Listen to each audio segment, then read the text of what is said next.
Per un partito democratico che continua alla ricerca del suo candidato, un centrodestra che si concentra sempre di più sul nome del segretario regionale della Lega, Alberto Stefani. Il mio nome non è in campo, ha detto invece in settimana Achille Variati, già sindaco di Vicenza ed europarlamentare, ringraziando per la stima e l'attenzione che si è riversata su di lui, tirato in ballo come candidato alla presidenza del Veneto per il centro-sinistra. Dopo il diniego dell'immunologa Antonella Viola, è stato Variati, colonna storica dei Dem, a chiamarsi fuori: 70 anni compiuti, non è più la mia stagione, ha detto. Nell'altro schieramento è il sottosegretario Massimo Bitonci a sponsorizzare in pieno Stefani. C'è un tema legato alla continuità rispetto al buon lavoro del presidente Zaia di questi anni e di tutta quanta la giunta, assessori e consiglieri regionali.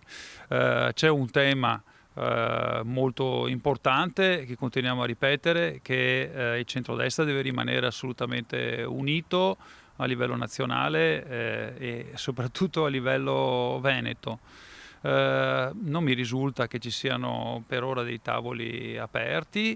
È chiaro che la Lega vuole un proprio candidato alla Regione Veneto in continuità con il Presidente Zaia.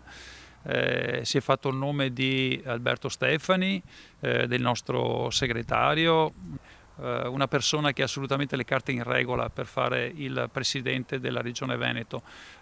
Questo però non vuol dire che non ci siano anche altre persone preparate in Veneto che siano in grado di svolgere un ruolo così importante.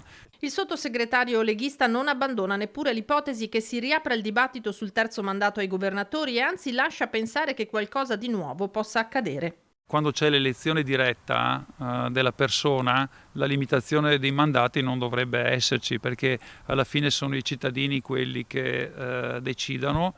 Le possibilità ovviamente si restringono sempre più nel tempo, perché ci avviciniamo al momento in cui si dovrà decidere la data delle elezioni ed è una scelta che deve essere fatta in maniera condivisa a livello nazionale.